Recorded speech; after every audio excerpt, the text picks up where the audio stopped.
অযোধ্যার রাম মন্দিরের ডোনেশন ফান্ডের টাকা উধাও।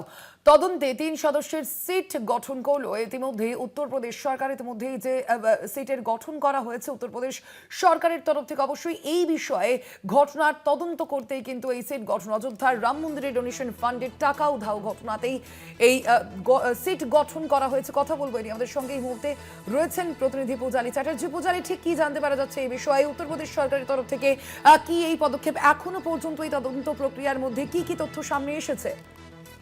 হ্যাঁ সোনালী, অযোধ্যায় রাম মন্দিরের ডোনেশন ফান্ড থেকে কম করে 7 কোটি টাকা তছরূপের অভিযোগ ঘিরে চাঞ্চল্য ছড়িয়েছে। এই ঘটনায় তদন্তের জন্য 3 সদস্যের বিশেষ তদন্তকারী দল অর্থাৎ সিট গঠন করেছে উত্তরপ্রদেশ সরকার। সূত্রের খবর, এক মন্দির কর্মীর বাড়িতে তল্লাশি চালায় পুলিশ। সেখান থেকে পুলিশ 10 লক্ষ থেকে 12 লক্ষ নগদ অর্থ উদ্ধার অর্থাৎ টাকা উদ্ধার করে। পরে তদন্তের গতি বাড়ে। এরপরে মুখ্যমন্ত্রী যোগী আদিত্যনাথের নির্দেশ অনুযায়ী 13 জুন 2026 সিট গঠন করা হয়। তদন্তকারী দলে রয়েছেন লখনৌ বিভাগের কমিশনার বিজয় বিশ্বাস পন্ত, পুলিশ কমিশনার আইজি কিরণ এবং বিশেষ সচিব অর্থ নীল রতন। সিটকে 7 দিনের মধ্যে প্রাথমিক রিপোর্ট এবং 15 দিনের মধ্যে চূড়ান্ত রিপোর্ট জমা দেওয়ার নির্দেশ দেওয়া হয়েছে যোগী আদিত্যনাথের তরফ থেকে।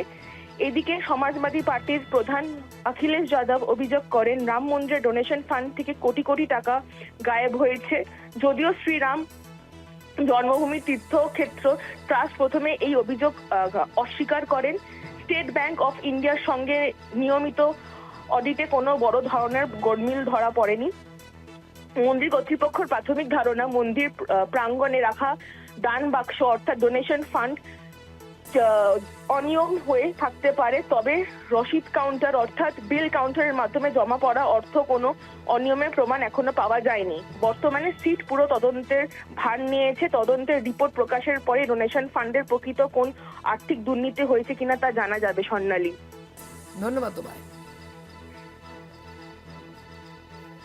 सरकार ने इतनी त्वरित कार्यवाही की, एसआईटी गठन किया, इसके लिए तो सरकार बहुत सराहनीय कदम उठाई है। और हिंदू जनमानस बहुत दिनों से प्रभावित था इस बात से कि उस पर काफी आहत हो रहा था ये सुन करके कि राम मंदिर जैसे पवित्र तीर्थ स्थल पर घोटाले जैसी घटना को लेकर के। और अब एसआईटी गठित हो गई है तो दूध का दूध पानी का पानी हो जाएगा। ये स्वागत योग्य कदम है। इसके लिए हम जो है सरकार की प्रशंसा करते हैं। जी, सरकार